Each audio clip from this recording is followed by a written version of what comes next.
Innal hamdalillah nahmaduhu wa nasta'inuhu wa nastaghfiruh wa na'udzu billahi min syururi anfusina wa min sayyiati a'malina.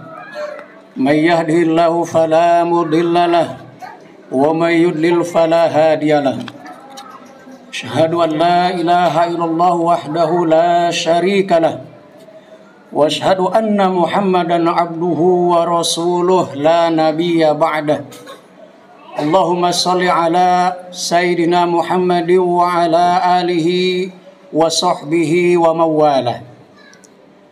Faya ayyuhal hadirun usikum wa nafsi bitaqwallah faqad fazal muttaqun.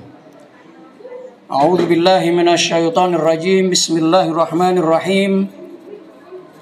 Innal ladzina qalu rabbuna tsumma istaqamu tatanazzalu 'alaihimul malaikah alla takhafu wa la tahzanu wa abshiru bil jannati allati kuntum tu'adun. Fusilat ayat 30. Hadirin jamaah salat Jumat yang berbahagia, puji dan syukur senantiasa kita panjatkan kepada Allah Subhanahu wa taala yang telah memberikan berbagai nikmat kepada kita semua selaku hambanya, nikmat iman dan nikmat Islam, sehingga alhamdulillah pada siang hari ini kita masih diberikan kekuatan, kesempatan untuk bersama-sama melaksanakan salah satu rukun ibadah, yaitu sholat Jum'ah berjamaah. Sholawat dan salam semoga tetap tercurah limpahkan kepada Habibana wa Syafi'ana wa Maulana Muhammad sallallahu alaihi wasallam, juga kepada para sahabat, para tabi'in, tabi'ut tabi'in, dan mudah-mudahan pahalanya mengalir kepada kita semua selaku umatnya, amin ya rabbal alamin. Khatib mengajak khusus ke diri pribadi, umumnya kepada semua jamaah, marilah kita senantiasa melaksanakan dan meningkatkan ketakwaan kita kepada Allah Subhanahu wa taala dengan selalu berusaha untuk menjalankan semua perintahnya dan pada saat yang sama menjauhi semua larangannya dalam berbagai situasi dan kondisi apapun. Hadirin sidang Jum'ah yang berbahagia, izinkanlah khatib pada siang hari ini atau pada kesempatan yang baik ini akan berbicara tentang istiqamah, al-istiqamah. Istiqamah, apa yang dimaksud dengan istiqamah? Kalau kita lihat dari kamus-kamus berbahasa Arab, istiqamah, fi'il madhi dari istiqamah itu kata dasarnya adalah dari kata koma. Koma yakumu yang artinya banyak, ya, ada berdiri, ada dama, artinya terus menerus gitu ya. Nah, kata istaqama kalau kita lihat dalam berbagai kamus itu artinya i'tadala au istawa. Artinya tegak lurus atau datar atau lurus. Nah, lurus dalam konteks ini bukan hanya sekedar lurus dalam pengertian secara fisik. Meskipun tentu saja bisa dimaknai secara fisik, jasmani, jalan yang lurus, pohon yang lurus. Tetapi yang jauh lebih penting dari makna istiwa lurus adalah dalam konteks bahwa kita semua selaku umat Islam, ya, hendaklah selalu lurus dalam melaksanakan semua yang diperintahkan oleh Allah Subhanahu wa taala dan juga Nabi-Nya Muhammad sallallahu alaihi wasallam. Pendeknya, kita diminta untuk selalu istiqomah untuk menjalankan semua kebaikan-kebaikan, ya, semua al-a'mal as-salihah yang itu akan menjadi bekal kita pada hari akhir nanti. Hadirin sidang Jumat yang berbahagia, ya, tentang istiqomah ini saya kira sangat relevan karena kita baru saja selesai menjalankan ibadah puasa selama kurang lebih 1 bulan penuh di bulan Ramadan yang baru sekitar 2 minggu yang lalu selesai, dan kita sama-sama telah melaksanakan Id atau Idul Fitri dengan sholat Id, ya, dan kemudian merayakannya dengan berbagai macam kegiatan. Nah, kita tahu bahwa selama bulan puasa umat Islam dimanapun, ya, selalu terdorong, termotivasi untuk meningkatkan semua amalan-amalannya. Bukan hanya yang wajib atau yang fardu, sholat 5 waktu misalnya, tetapi juga amalan-amalan sunnah di bulan Ramadan, kita semua biasanya terdorong, termotivasi untuk meningkatkan lebih dari bulan-bulan yang sebelumnya. Jika di bulan sebelumnya mungkin kita hanya melaksanakan sholat 5 waktu yang fardu, yang wajib.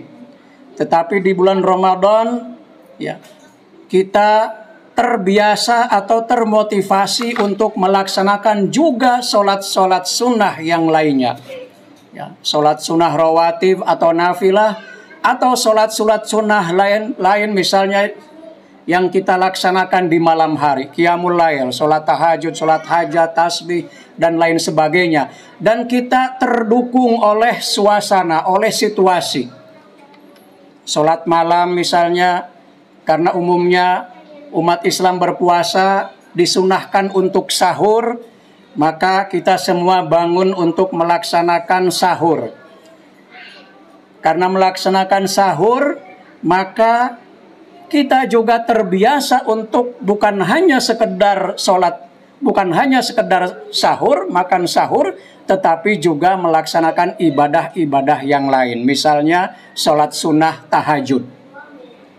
Mungkin kita tiap malam tidak ketinggalan sholat sunnah tahajud, karena bisa bersama-sama sebelum kita melaksanakan sahur. Bahkan mungkin bukan hanya tahajud, kita juga melaksanakan sholat-sholat sunnah yang lainnya.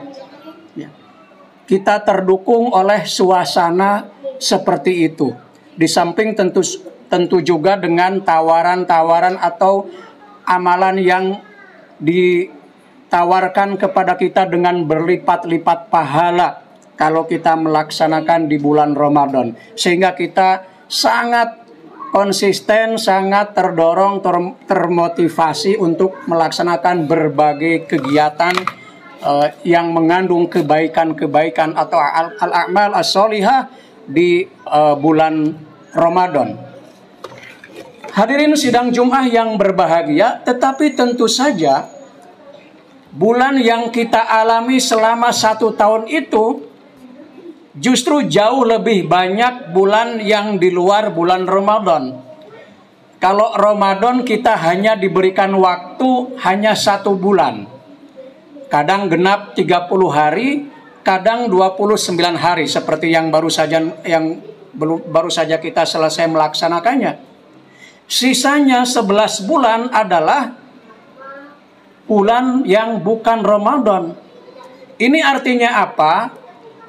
Justru ini menunjukkan bahwa bulan Ramadan yang 1 bulan itu sesungguhnya merupakan semacam pelatihan, ya, semacam satu pembiasaan bagi umat Islam, ya, melakukan berbagai kegiatan, berbagai amalan-amalan yang baik, sehingga selama 1 bulan itu sudah terbiasa, kemudian menjadi budaya, ya, menjadi satu kegiatan yang sulit untuk ditinggalkan. Idealnya seperti itu. Jadi kalau kita sudah 1 bulan misalnya melaksanakan sholat sunnah, katakanlah sholat sunnah tahajud, tiap malam kita bangun, maka diharapkan selama 1 bulan itu sudah terbentuk di dalam diri kita kebiasaan-kebiasaan yang kalau kita tinggalkan, kita akan merasakan ada sesuatu yang terlewat, merasakan ada yang hampa dalam diri kita. Nah, itulah sesungguhnya yang diharapkan ketika Ramadan itu berakhir. Ya. Jadi kegembiraan meninggalkan Ramadan sebenarnya cukup 1 hari, yaitu pada saat Idul Fitri. Satu hari saja sebenarnya umat Islam boleh bergembira, makanya namanya Id. Id itu artinya merayakan. Idul Fitri artinya merayakan berbuka. Al-Fitru artinya berbuka. Selama 1 bulan kita puasa, maka di hari terakhir di 1 Syawal kita Idul Fitri melaksanakan berbuka, kita buka kembali, maka haram kita berpuasa di saat Id. Ya, bahkan disunahkan kalau kita pergi sholat Idul Fitri, kita makan dan minum terlebih dahulu, baru kita pergi ke masjid atau ke lapangan. Ya. Jadi kalau amalan sunnah hari Idul Fitri kan kita makan dan minum dulu. Ini menunjukkan bahwa kita di hari itu silahkan bergembira. Maka namanya Id. Bergembiralah, sambutlah dengan gembira. Tapi cukup sehari itu saja. Ya. Selanjutnya kita kembali, ya, setelah itu melaksanakan semua amalan-amalan yang kita lakukan selama bulan Ramadan. Itu idealnya seperti itu. Jadi kalau kita sudah terbiasa sholat tahajud di malam hari selama bulan Ramadan, seharusnya kita terus istiqomah. Kita terus konsisten untuk juga melaksanakan sholat tahajud. Minimal kalau di bulan Ramadan jumlah rokaatnya kita sampai 8 gitu ya.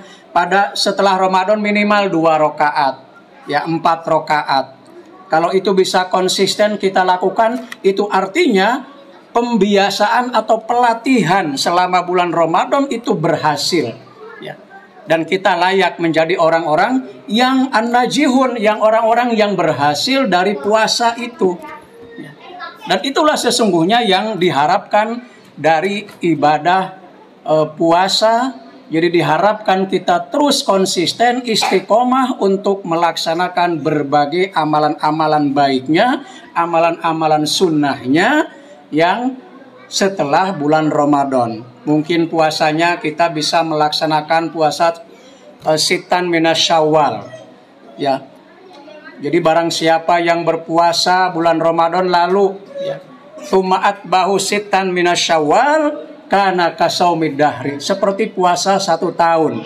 Dan puasa 6 hari Syawal tidak ada ketentuan misalnya harus langsung 6 hari berturut-turut. Tetapi boleh dilaksanakan di hari-hari yang lain, yang penting di bulan Syawal dan jumlahnya 6 hari. Boleh kita laksanakannya Senin dan Kamis kalau misalnya karena tanggal 2 Syawal kita banyak aktivitas, ya banyak berkunjung ke sana kemari sehingga kita akan sulit berpuasa, maka boleh kita laksanakan di hari-hari yang lain selama bulan Syawal. Dan kebiasaan puasa ini tentu sebaiknya kita terus lanjutkan di bulan-bulan yang lainnya. Itulah yang kita sebut dengan istiqomah. Dan orang yang istiqomah ini tentu saja ganjarannya seperti ayat yang tadi khotib baca di awal. Innalladzina qalu rabbunallah. Sesungguhnya orang-orang yang mengatakan rabbunallah, Tuhan kami adalah Allah. Tsumma istaqamu. Kemudian istiqomah. Tatanazzalu alaihimul malaikah, para malaikat turun sambil berkata, alla takhafu wa la tahzanu, jangan khawatir, jangan takut, jangan bersedih. Artinya kita semua sudah terjamin. Wabshiru bil jannatil lati kuntum tu'adun, dan berilah kabar gembira dengan surga yang telah dijanjikan kepada kalian semua, kepada kita semua selaku hambanya. Mudah-mudahan kita tergolong atau termasuk orang-orang yang selalu istiqomah dalam menjalankan hal-hal atau al-a'mal as-solihah di bulan-bulan setelah bulan Ramadan. Barakallahu li wa lakum fil Qur'anil azim wa nafa'ani wa iyyakum bima fihi minal ayati wa dzikril hakim wa taqabbala minni wa minkum tilawatahu innahu was-sami'ul alim.